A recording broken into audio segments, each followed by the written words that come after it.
Hey guys, in this video I'm gonna let you know how to change Snapcode color on Snapchat.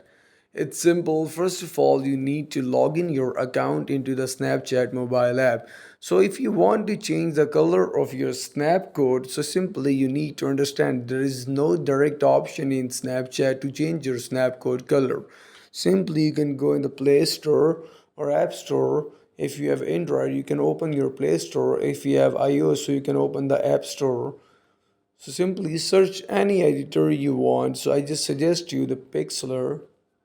Simply you can download that and you can simply edit your snap code and simply add the new color in your snap code and simply go back into the Snapchat and press on your that, or hey, you can simply press on save to camera roll or share snap code. That's it.